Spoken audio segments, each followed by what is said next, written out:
Andhra Pradesh liquor స్కామ్లో SIT అధికారులు కీలక ముందడుగు వేయబోతున్నారు. ప్రాథమిక ఛార్జ్ షీట్ను సిద్ధం చేశారు. ఇందులో ఎక్కడా చిన్న లూప్ హోల్ లేకుండా చూసుకుంటున్నారు. న్యాయపరమైన అన్ని పరిశీలనలు పూర్తి చేసి ఛార్జ్ షీట్ దాఖలు చేయబోతున్నారు. ఈ ఛార్జ్ షీట్ అంతిమ లక్ష్యం సూత్రధారిని కలుగు నుంచి బయటకు తీసుకురావడమే. ఆ సూత్రధారి ఎవరో అందరికీ తెలుసు. అందుకే అంతా తానే కొట్టేసినప్పటికీ దొరికిపోతే తన పాత్రేమీ లేకుండా ఉండాలని ఆయన చాలా ప్లాన్లు వేశారు. వాటిని సిట్ ఎంతవరకు వెలుగులోకి తెచ్చిందన్నది ఛార్జ్ షీట్లో తెలియనుంది. లిక్కర్ స్కామ్ అనేది బహిరంగంగా జరిగిన దోపిడీ. అది కేవలం డబ్బు దోపిడీ కాదు, ప్రజల ఆరోగ్యాలను సైతం దోపిడీ చేసిన స్కామ్. నిరుపేదలైన వారి రక్త మాంసాలను పిండిన స్కామ్. ఇతర బ్రాండ్ల అమ్మకాలను పూర్తిగా నిలిపివేసి తాము తయారు చేసిన మద్యాన్ని మాత్రమే అమ్మించి విపరీతంగా ధరలు పెంచుకొని అమ్మేసుకున్న స్కామ్. పేదల మద్యం అలవాటును అవకాశంగా చేసుకుని వారిని నిలువు దోపిడీ చేసిన స్కామ్.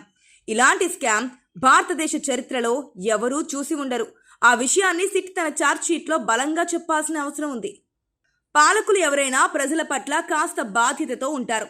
వారే తమకు అధికారం ఇచ్చారన్న సంగతిని మనసులో పెట్టుకుంటారు. కానీ డబ్బు జబ్బు చేసిన వైసీపీ పెద్దలు పూర్తిగా తమకు ఓట్లు వేసిన వారిని అడ్డగోలుగా స్కామ్లు చేసి మరీ దోచుకున్నారు. చిన్న చిన్న టీ దుకాణాల్లోనూ ఆన్లైన్ పేమెంట్స్ తీసుకుంటున్న సమయంలో వారు పూర్తిగా క్యాష్ ట్రాన్సాక్షన్లకే పెద్దపీట వేశారంటేనే ఇందులో ఏం జరుగుతుందో అర్థం చేసుకోవచ్చు. ఇప్పటికే 11 మందిని అరెస్ట్ చేశారు. దుబాయ్ వరకు స్కామ్లో పాత్రధారులు ఉపయోగించుకున్నారు. డెన్ల వరకు అన్నిటినీ గుర్తించారు. ఆధారాలు వెలుగులోకి వచ్చాయి. దొరికిన నగదును సీజ్ చేశారు. ఇంత పెద్ద స్కామ్ జరగాలంటే పూర్తిగా పెద్ద స్థాయి వ్యక్తుల పర్యవేక్షణలోనే జరుగుతోంది. సిట్ దాఖలు చేయబోయే ఛార్జ్ షీట్లో సంచలన విషయాలు వెలుగులోకి వచ్చే అవకాశం ఉంది. విచారణ తర్వాత మిథున్ రెడ్డిను అరెస్ట్ చేసే అవకాశం ఉంది. ఆయన చెప్పే వివరాలతో ఛార్జ్ షీట్ను అప్డేట్ చేయాలనుకుంటే సోమవారం ప్రాథమిక ఛార్జ్ షీట్ దాఖలు చేసే అవకాశం ఉంది. అయితే సిట్ విచారణకు ఎంపీ మిథున్ రెడ్డి హాజరయ్యారు. విచారణ నుంచి మినహాయింపు పొందేందుకు హైకోర్టు నుంచి సుప్రీంకోర్టు వరకు ఆయన చేసిన ప్రయత్నాలు విఫలమయ్యాయి. దీంతో మిథున్ రెడ్డి ఈరోజు విచారణకు హాజరు కావడం అనివార్యమైంది. లిక్కర్ స్కామ్లో A4గా ఉన్నారు మిథున్ రెడ్డి. ఈ కేసులో ఇప్పటికే 11 మందిని అరెస్ట్ చేయగా మిథున్ రెడ్డిని అరెస్ట్ చేస్తే ఆ సంఖ్య 12కు చేరుకోనుంది. వైసీపీ హయాంలో స్కామ్కు అనుకూలంగా మద్యం పాలసీని మార్చడంలో మిథున్ రెడ్డిది కీలక పాత్ర అనే ఆరోపణలున్నాయి. ఈ కేసులో ఇప్పటి వరకు 200 మందిని విచారించిన సిట్ అధికారులు కీలక సాక్ష్యాధారాలు సేకరించారు.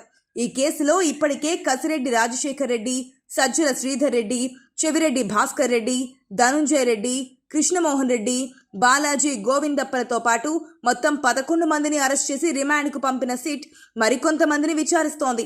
మొత్తం 3,500 కోట్ల స్కామ్ జరిగినట్లు గుర్తించిన సిట్ కీలక ఆధారాలతో ఛార్జ్ షీట్ రెడీ చేసింది. 41 మందిపై ఎఫ్ఐఆర్ నమోదు చేశారు సిట్ అధికారులు. ఇక మద్యం కుంభకోణంలో తన ప్రమేయం లేకపోయినా రాజకీయ కక్షతో అరెస్ట్ చేసేందుకు ప్రయత్నిస్తున్నారంటూ మిథున్ రెడ్డి సుప్రీంకోర్టును ఆశ్రయించినా అక్కడే నిరాశ మిగిలింది.